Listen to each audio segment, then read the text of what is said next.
नमस्कार, स्वागत है आपका मुनाफे की मंडी में, जहां हम आपको कमोडिटी मार्केट की तमाम खबरों के साथ आपके लिए बेहतरीन ट्रेडिंग कॉल्स लेकर आते हैं। आज हमारे साथ 4 मेहमान हैं।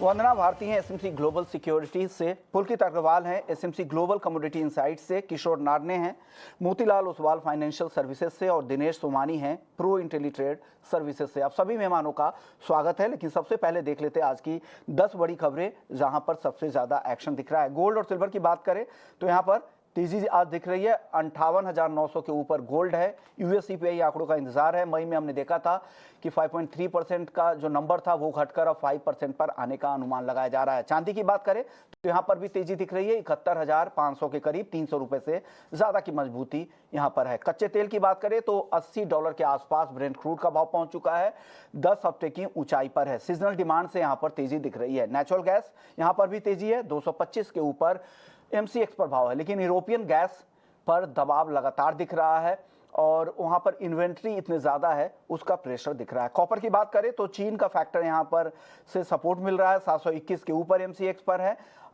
फिर से नए राहत पैकेज की उम्मीद से बाजार में यहां पर तेजी दिख रही है। हालांकि कल शाम के सत्र में कॉपर पर दबाव दिखा था। पाम तेल की बात करें तो मलेशियाई पाम तेल 3,900 रिंगिट के ऊपर है। आज 1% से ज्यादा की तेजी यहां पर दिख रही है। कॉटन आइस पर 84 सेंट के करीब है।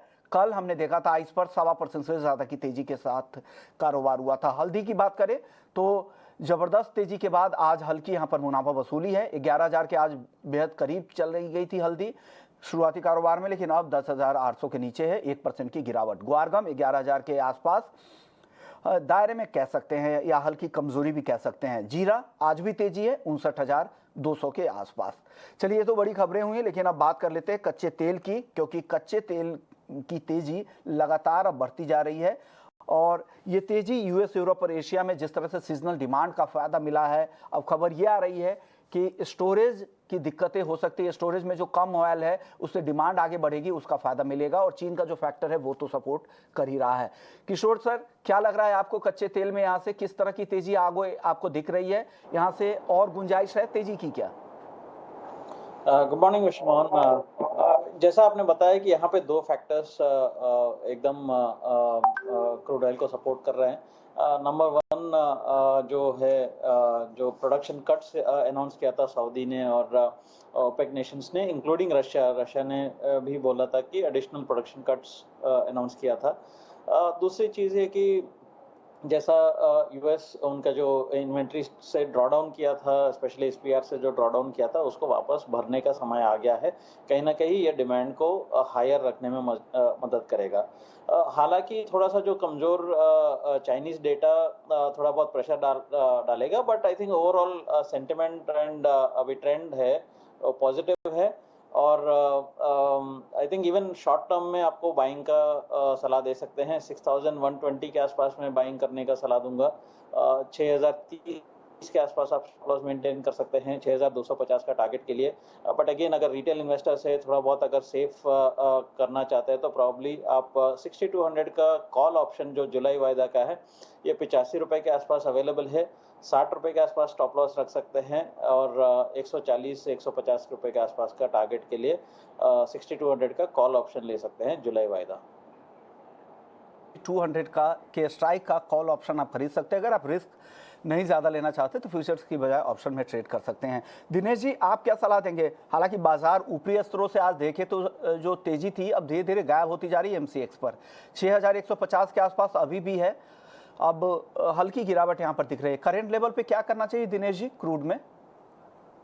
नमस्कार सर। जैसे कि आपने देखा है कि 5800 से निरंतर ये रैली कंटिन्यू हो रही है और धीरे धीरे दाम यहाँ से कम 350 रुपया बढ़ चुका है। 6180 के आसपास का हमने लेवल देखा है। अभी मुझे लगता है 6124 एक बहुत शानदार लेवल है, एक पाइवट पॉइंट लेवल है। 6124 अगर इंट्राडे इवनिंग के सत्र में अगर आता है तो बहुत बढ़िया मौका रहेगा खरीदारी करने का। कम से कम 150 रुपए का अपसाइड पोटेंशियल है। मुझे लगता है 6280 आने वाले 1 या 2 दिनों में आपको देखने मिल सकता है। 6040 का स्टॉप लॉस मेंटेन करना चाहिए। व्यू काफी बुलिश है और मार्केट काफी स्ट्रांग लग रहा है क्रूड ऑयल का। अग्रवाल भी है हमारे साथ एसएनपी ग्लोबल कमोडिटी इनसाइट से। पुलकित, जो सऊदी और रूस की जो कटौती, अतिरिक्त कटौती जो अगस्त से आने वाली है, ये बाजार पे कितना इंपैक्ट डाल सकती है? आपको लग रहा है यहाँ से और तेजी आएगी कच्चे तेल में? एनालिस्ट की राय तो ये है कि क्रूड की prices mid 80s flat stated Brent पहुंच सकता है, जो अभी तकरीबन 80 के आसपास है। तो अभी भी एक तेजी तो बाकी है मार्केट में। बाकी जहां तक सऊदी और रूस की कटौती का बात है, तो उसका इम्पैक्ट हमने पिछले कुछ टाइम में देखा है, जब क्रूड जो कि 72 से 78 की रेंज में पिछले 2-2.5 महीने में जहां पे मूव कर रहा था, अभी उस रेंज को उसने तोड़ा है और 80 के आसपास क्रूड पहुंचता हुआ दिख रहा है। तो उस हिसाब से देखा जाए तो अभी मार्केट स्ट्रांग है, मार्केट का स्ट्रक्चर स्ट्रांग है। और उससे भी इम्पोर्टेंट जो जो जो दुबई क्रूड और डेटेड ब्रेंट का जो डिफरेंशियल है, जो कि स्वीट और सार क्रूड का डिफरेंशियल दर्शाता है, वो काफी स्ट्रांग है। तो उस हिसाब से एक तेजी तो आनी चाहिए। हालांकि अगले क्वार्टर में जाते हुए हम देख सकते हैं कि मार्केट में एक वापस 80 के नीचे वापस दोबारा आ सकता है, अगर अभी क्रूड की प्राइसेस बढ़ती हैं तो। क्योंकि जो जो सिचुएशन है वो Q4 में बेटर है बजाय Q3 के, बिकॉज डिमांड थोड़ी स्लो पड़ेगी। सर, क्या खबर आ रही है, किस तरह का और यहाँ पे स्टिमुलस की उम्मीद बाजार लगाए हुए बैठा है? क्या चीन कितना बड़ा प्ले हो सकता है कच्चे तेल के मार्केट को लेकर, क्योंकि उम्मीद काफी है कि यहाँ पे सबसे ज्यादा रिकवरी आएगी सेकेंड हाफ में। आप लोग क्या अनुमान लगा के जा रहे हैं S&P ग्लोबल से? जी देखिए, चीन से जो जो करंट आंकड़े आए हैं वो मई के बहुत अच्छे नहीं हैं। इंडस्ट्रियल प्रोडक्शन केवल 3.5% ही ऊपर था चीन का ईयर ऑन ईयर, जो कि 5.6 था इन अप्रैल। तो उस हिसाब से देखा जाए तो आंकड़े दिन पर दिन खराब होते जा रहे हैं। और जो जो रिकवरी की बात हम पूरे 2023 में कर रहे थे, कहीं ना कहीं ऐसा लग रहा है कि वो H1 में ही होगी। हाँ, एक स्टिमुलस की एक्सपेक्टेशन तो है, बट हमारी राय ये है कि जो स्टिमुलस है वो उसका साइज बहुत बड़ा नहीं होगा, स्पेशली सेकेंड हाफ में, क्योंकि चाइना की अपनी डेट समस्याएं भी हैं। जहां तक ऑयल मार्केट्स की बात करें तो चीन की रिकवरी इन सेकेंड हाफ, या चीन की जो डिमांड है वो बहुत इंपॉर्टेंट है ऑयल मार्केट्स के लिए, क्योंकि तकरीबन 2 मिलियन बैरल्स पर डे की डिमांड ग्रोथ एक्सपेक्टेड है 2023 में, जिसमें कि 0.9 मिलियन बैरल्स पर डे, तकरीबन आधी चीन से आती है। तो अगर चीन अच्छा नहीं करेगा सेकेंड हाफ में तो ऑयल मार्केट्स के लिए ये बहुत अच्छी खबर नहीं है। लोगों स्टोरेज, ऑयल स्टोरेज को लेकर लग रहा है कि ऑयल स्टोरेज कम रह सकता है, उस डिमांड से भी फायदा मिलेगा। और ओपेक को भी उम्मीद है कि जो सेकेंड हाफ है 2023 का, जुलाई से दिसंबर के बीच में, यहाँ पर डिमांड बेहतर रहेगी। और तो स्टोरेज को लेकर किस तरह की खबर आ रही है सर? क्या जो रिजर्व है जितने भी कंट्रीज के, वो कम हो रहे हैं? क्या इसकी डिमांड और ड्राइव कर सकती है कच्चे तेल की कीमतों को? जी देखिए, जो जो जो कमर्शियल इन्वेंट्रीज में ड्रॉ हमने पिछले कुछ हफ्तों में देखे हैं, वो जहां तक एक्सपेक्टेड लाइंस पर ही हैं।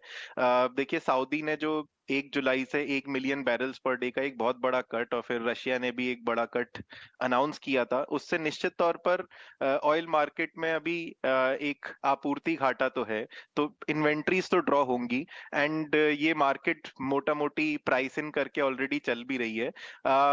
अब देखिए, देखने वाली बात ये है कि ये जो इन्वेंट्री का ड्रॉ है, जो कि करीब करीब आज की डेट में 2 मिलियन बैरल्स पर डे के आसपास है, ये इस क्वार्टर तक तो रहेगा, जब तक सऊदी कट करेगा, जो कि अगस्त 23 तक है। अगर सऊदी इसे फर्दर नहीं बढ़ाता है तो हम देख सकते हैं कि जो इन्वेंट्री की सिचुएशन है वो वापस स्थिरता की तरफ आ सकती है, क्योंकि जो ग्लोबल डिमांड होती है वो जुलाई का महीना जो है वो सबसे हाईएस्ट डिमांड मंथ माना जाता है इन दी ऑयल मार्केट्स, जो नॉर्दर्न हेमिस्फीयर की समर मंथ्स होते हैं।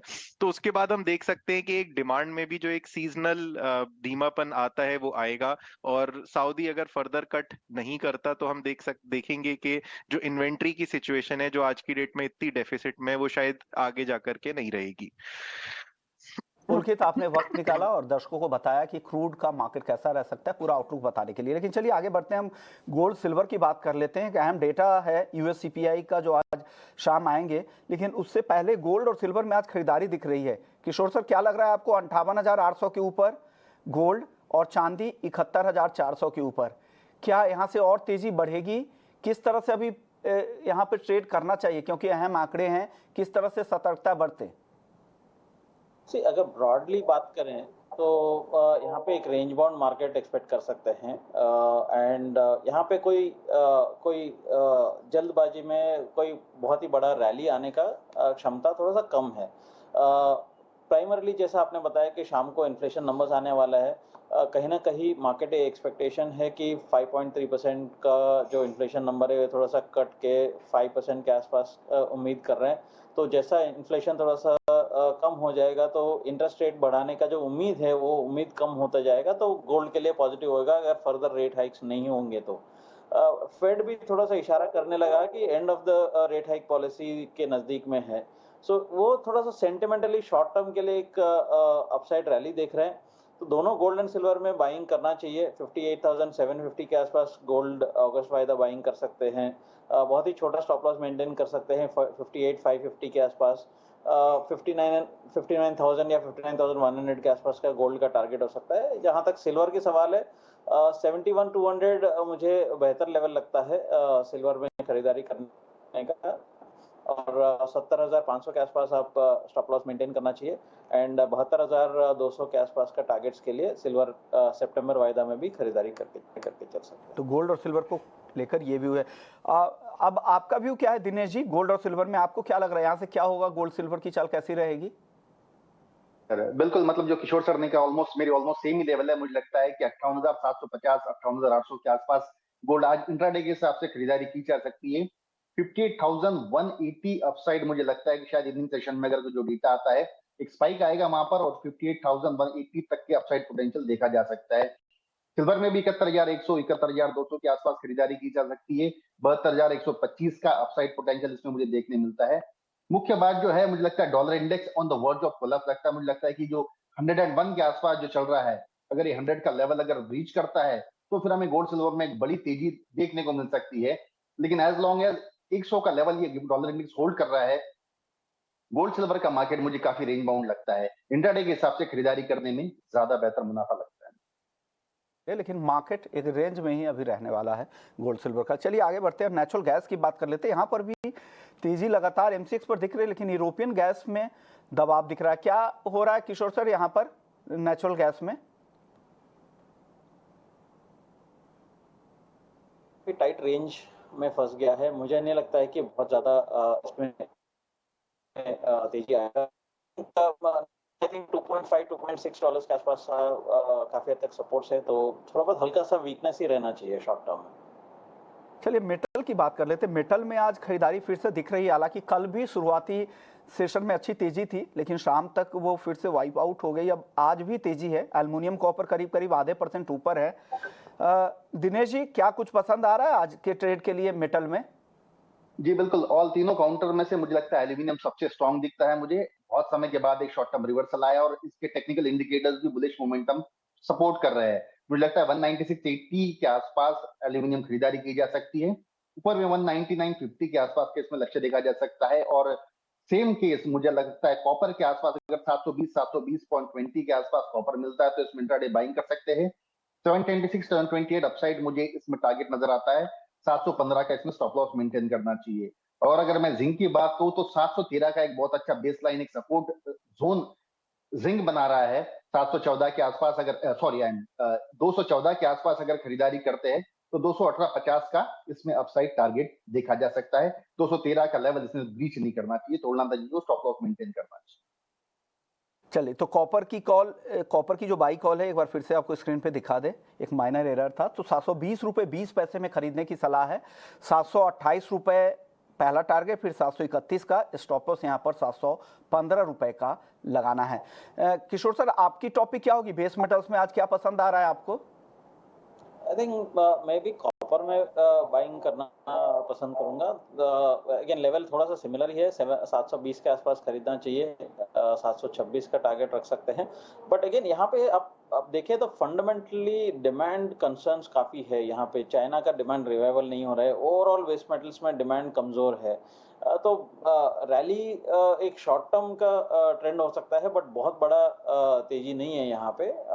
दोनों एल्यूमिनियम और कॉपर दोनों में शॉर्ट टर्म तेजी आ सकता है। कॉपर में 716 715 के आसपास स्टॉप लॉस मेंटेन करके खरीदारी कर सकता है। इसी मार्केट को लेकर क्या भी हुआ, 82 रुपए 30 पैसे के आसपास डॉलर के मुकाबले रुपया ट्रेड कर रहा है, किस तरह की चाल आगे आपको दिख रही है यहाँ पर? अभी यहाँ पे यूएस इंटरेस्ट रेट्स जो है आई थिंक वो बहुत ही क्रूशियल प्ले करेगा, बिकॉज ओवरऑल हम लोग डॉलर के इंडेक्स में इतना बड़ा हलचल देखा है, उसके बावजूद में रूपी डॉलर में ज्यादा मूवमेंट नहीं देख रहे हैं, क्योंकि पिछले कभी 3-4 महीने से इसका वॉलेटिलिटी काफी कम महसूस हो रहे हैं, कि काफी कम देख रहे हैं। सो आई थिंक शॉर्ट टर्म में मुझे लगता है कि जो डॉलर का जो वीकनेस आया है वो कहीं ना कहीं थोड़ा बॉटम आउट हो जाएगा, एंड हम डॉलर को बाइंग करने का सलाह दे सकते हैं। 8230 जो करंट लेवल से वहां पे खरीदारी कर सकते हैं।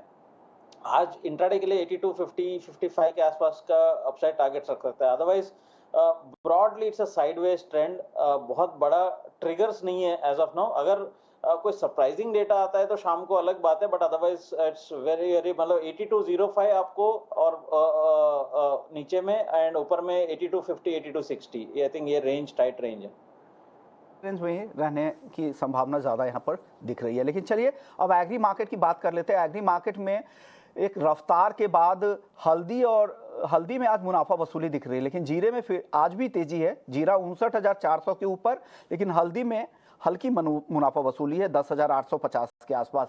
दिनेश जी, क्या हो रहा है मसालों में? कुछ पसंद आ रहा है इन लेवल्स पे, अभी दूर रहना चाहिए? काफी तेजी आ चुकी है। जैसे कि हमने हल्दी में मैंने पिछले बार भी कहा था कि 6600 से ये जो तेजी चलती आई है, 11,180 का लेवल इसने आज टेस्ट किया है। अगस्त कॉन्ट्रैक्ट ने अपना हाईएस्ट लेवल टेस्ट किया है। अगर इसका प्रीवियस हाई भी अगर हम देखते हैं तो 11,110 का लेवल था, तो ऑलमोस्ट डबल वहां पर सप्लाई जोन एक बनता है। मुझे लगता है 11,100-200 की हल्दी खरीदारी करनी नहीं चाहिए, डिप्स का वेट करना चाहिए। नीचे में कम से कम मुझे लगता है कि 10,350 10,360 के आसपास अगर आता है तो वहां पे देखा जा सकता है। फंडामेंटली अगर हल्दी देखी जाए तो महाराष्ट्र के जिन इलाकों में होती है वहां बरसात की काफी कमी बची जाती है।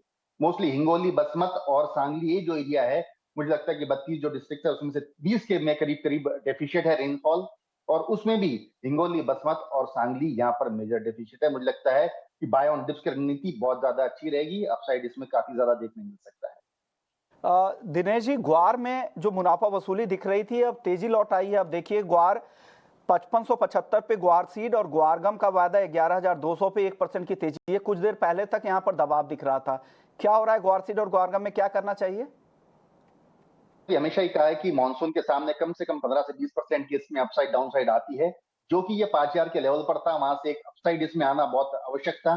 और मुझे लगता है आज भी जो गम है, मैं अगस्त कॉन्ट्रैक्ट की बात करता हूँ, 10,300 के आसपास अगर कहीं मिलता है, 11,300 के आसपास, तो इसमें खरीदारी कर सकते हैं। 11,800 का इसमें अपसाइड टारगेट देखा जा सकता है 1 से 2 दिनों के भीतर में। 11,800 का एक बहुत बड़ा क्रूशियल मेजर ब्रेकआउट है। 11,800 अगर ये ब्रीच करता है तो ये 12,750 का भी लेवल अपसाइड देखा जा सकता है। तो गम में ज्यादा मोमेंटम दिखता है, गम ज्यादा बुलिश दिखता है अभी हाल फिलहाल ग्वार के मुकाबले। रॉयल केक अब एक दायरे में फंसता दिख रहा है, 2400 के आसपास है आज भी हल्की तेजी, यहाँ पे मामूली तेजी दिख रही है। दिनेश जी, कोई कॉल है क्या कॉटन सीड ऑयल केक पर? मैंने जैसे कहा कि अकोला डिस्ट्रिक्ट है जो मेजर कॉटन प्रोड्यूसिंग एरियाज है यहाँ पर महाराष्ट्र में, और वहां पर बरसातें बिल्कुल नहीं है, सोइंग बहुत ज्यादा पिछड़ी हुई है वहां पर। मतलब अगर ये जुलाई 10 तारीख हो रही है, अगर sewing up to the mark नहीं हो रही, तो मुझे लगता है कि कॉटन और कॉटन सीड ऑयल केक दोनों में एक तेजी का मौका जरूर मिलना चाहिए। 2455 का लेवल अगस्त कॉन्ट्रैक्ट अगर क्रॉस करता है तो 50 से 70 रुपए की अपसाइड इसमें पोटेंशियल देखी जा सकती है। 2497 और 2550 का टारगेट इसमें देखा जा सकता है। 2425 का स्टॉप लॉस रखना चाहिए। ओके, 2425 का स्टॉप लॉस। और सर टारगेट इसका 2497 है या क्या? 2597 टारगेट है। ओके, तो टारगेट की वजह से ये कुछ मिस्टेक हुआ है। 2597 का टारगेट है और ये by call cotton seed oil cake में है। 2597 का टारगेट है, 2455 के ऊपर खरीदना है। एक माइनर टाइपो एरर था दिनेश जी की तरफ से, तो वो उन्होंने करेक्ट किया है। 2455 पे खरीदना है आपको 2597 के टारगेट के लिए। स्टॉप लॉस इस ट्रेड में लगाना है 2,425 रुपए का।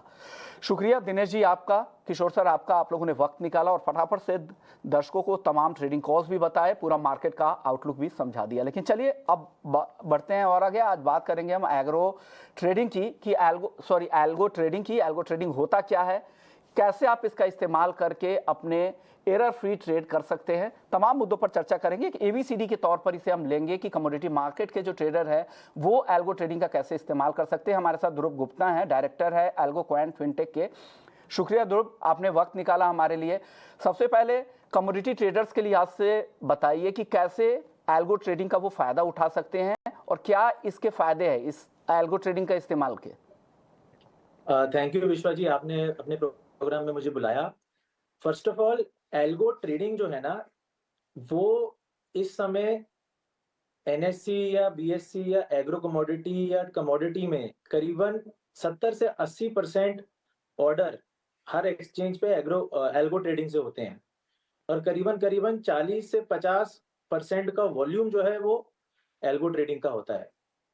तो एल्गो ट्रेडिंग एक रूल बेस्ड ट्रेडिंग जिसको हम कह सकते हैं, जिसके अंदर आप अपने रूल फिट कर दीजिए एक सिस्टम के अंदर और उन रूल्स के बिना पे, उन रूल्स पे एक्ट करते हुए ट्रेडिंग सिस्टम जो है वो ट्रेड्स करके लाते हैं। इसमें सबसे जरूरी रहता है कि कोई भी ट्रेडर का फैट फिंगर या कोई गलत ऑर्डर एंट्री का चांस बहुत कम हो जाता है, क्योंकि बैकएंड पे ऑर्डर की सारी एग्जीक्यूशन सिस्टम के थ्रू एक प्री डिफाइंड रूल्स के बिना पे हो रही है। तो ये सबसे ज्यादा क्रूशल पार्ट रहता है एल्गो ट्रेडिंग की सफलता का। और जैसे जैसे टेक्नोलॉजी आगे बढ़ती जा रही है एक्सचेंज में, वैसे वैसे ज्यादातर ट्रेडर, चाहे वो रिटेलर हो जो आप ट्रेडिंग करते हैं, चाहे कमोडिटी का डेली ट्रेडर हो, वो धीरे धीरे किसी ना किसी तौर पे एल्गोस पे शिफ्ट हो रहे हैं। तो ध्रुव, मेरा अगला सवाल होगा, क्या ये पूरी तरह से ऑटोमेटेड ही रहता है या मैनुअली भी आप फीड कर सकते हैं?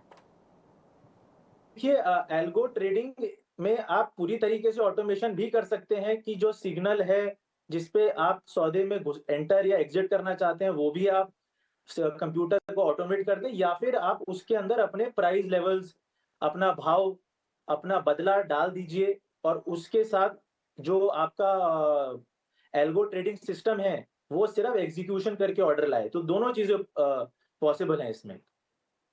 एल्गो ट्रेड करने जा रहे हैं वो अगर जिनके पास पैरामीटर्स नहीं है, तो रिटेल ट्रेडर्स वगैरह के लिए जिनके पास पैटर्न की बहुत ज़्यादा समझ नहीं है, मैथमेटिकल कैलकुलेशन, क्वांटिटेटिव कैलकुलेशन की उतनी समझ नहीं ध्रुव, तो उनके लिए क्या सलाह है? क्या उन्हें एल्गो ट्रेड से दूर रहना चाहिए या किसी एडवाइजर के थ्रू जाना चाहिए उन्हें? विश्वा जी, मेरा पर्सनली ये मानना है कि हाथ से सौदा डालने से बेटर हमेशा एल्गो ट्रेडिंग रहेगा। आप किसी भी प्रकार से अगर आपको आपको ट्रेडिंग करनी है तो वह एल्गोस के ही थ्रू करनी चाहिए। तो ये मेरी सलाह रहती है। मैं कहना ये चाह रहा था कि प्री डिफाइंड, में अगर उनके पास कोई पैटर्न नहीं है, उनकी समझ इतनी डेवलप नहीं है, तो उन लोगों को क्या दूर रहने की आप सलाह देंगे? सर हाँ, अगर आपको पास कोई मार्केट का पॉइंट ऑफ व्यू नहीं है, प्री डिफाइंड कुछ पैरामीटर्स नहीं है, तो एडवाइजर्स के थ्रू भी जा सकते हैं। एल्गो ट्रेडिंग शायद उनके लिए नहीं है। ध्रुव, आपने वक्त निकाला, हमारे दर्शकों को समझाया कि एल्गो ट्रेडिंग का कैसे वो फायदा उठा सकते हैं और किन बातों का आपको ध्यान यहाँ पर रखना है। चलिए, मुनाफे की मंडी को यहीं समेटते हैं, लेकिन बाकी खबरों के लिए आप बने रहिए ET Now स्वदेश पर। नमस्कार।